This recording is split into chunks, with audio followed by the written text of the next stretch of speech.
Tahu nggak sih, kalau berdasarkan gaya hantar listrik, kita bisa loh menentukan larutan elektrolit dan non-elektrolit. Terus, kamu tahu nggak larutan apa saja yang termasuk larutan elektrolit? Lalu, larutan apa saja yang termasuk larutan non-elektrolit? Kalau belum tahu, kita akan bahas di video ini. Simak ya. Jadi, sebelum masuk di pembahasan mengenai larutan elektrolit dan larutan non-elektrolit, kita terlebih dahulu mengetahui apa sih itu larutan. Jadi, larutan adalah campuran homogen dari pelarut dan zat-zat terlarut.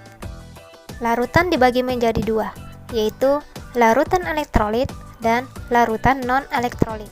Larutan elektrolit adalah larutan yang dapat menghantarkan arus listrik, memberikan gejala berupa menyalanya lampu pada alat uji atau timbulnya gelembung gas dalam larutan.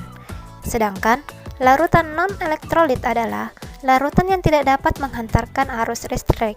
Sebabnya karena larutan tidak dapat menghasilkan ion-ion. Perhatikan gambar berikut. Gambar di atas merupakan hasil pengujian daya hantar listrik terhadap A. Larutan non-elektrolit, B. Larutan elektrolit lemah, C. Larutan elektrolit kuat. Contoh larutan elektrolit dan non-elektrolit. Kalau dilihat dari hasil pengujian larutan pada tabel di atas, kita bisa simpulkan bahwa larutan yang dapat menghantarkan arus listrik yaitu larutan amonia, larutan HCl, larutan cuka, air aki, air laut, air kapur, dan larutan H2S. Adapun larutan yang tidak menghantarkan arus listrik yaitu larutan urea, larutan alkohol, dan larutan glukosa. Sekarang coba deh perhatikan lagi data larutan yang bersifat elektrolit. Ternyata ada larutan elektrolit yang memberikan gejala berupa menyalanya lampu pada alat uji dan ada pula yang tidak. Tetapi semuanya menimbulkan gejala hantaran listrik berupa adanya gelembung gas. Larutan elektrolit yang memberikan gejala berupa lampu menyala dan membentuk gelembung gas disebut elektrolit kuat. Contohnya yaitu HCl, air aki, air laut, dan air kapur. Adapun elektrolit yang tidak memberikan gejala lampu menyala tetapi menimbulkan gelembung gas termasuk elektrolit lemah. Contohnya yaitu larutan amonia, larutan cuka, dan larutan H2S. Lalu, kalian tahu nggak mengapa larutan elektrolit dapat menghantarkan arus listrik sedangkan larutan non-elektrolit tidak?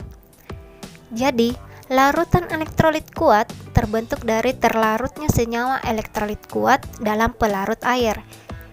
Senyawa elektrolit kuat dalam air dapat terurai sempurna, membentuk ion positif atau kation dan ion negatif atau anion.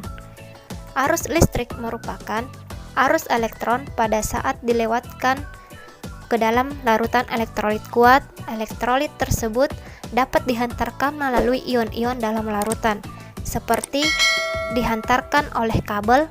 Akibatnya, lampu pada alat uji elektrolit akan menyala. Oke, supaya lebih jelas, berikut ini contoh larutan elektrolit dan non-elektrolit secara umum.